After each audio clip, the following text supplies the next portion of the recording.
Hello အားလုံးပဲမင်္ဂလာပါဒီနေ့မှာအင်္ဂလိပ်စကားလုံးသိရုံနဲ့တခါတည်းသိသွားပြီးသားဖြစ်မဲ့ပေါ်တူဂီစကားလုံးအလုံး1000ရှိတယ်အဲ့ဒါဘာလဲဆိုလို့ရှိရင်အင်္ဂလိပ်စကားလုံးမှာ ly နဲ့ဆုံးတဲ့ adverb တွေအကုန်လုံးကို ly ကိုဖြုတ် mente ပေါင်းလို့ရှိရင်ဒါပေါ်တူဂီစကားလုံးဖြစ်သွားပြီဥပမာတွေပြောမယ်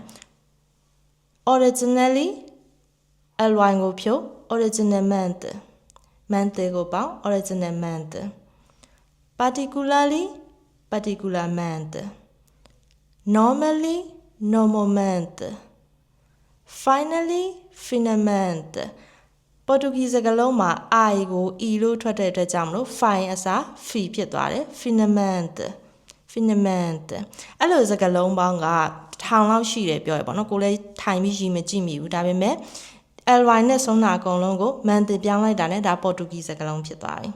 ဒီနေ့တော့ဒီလောက်ပါပဲချာချာ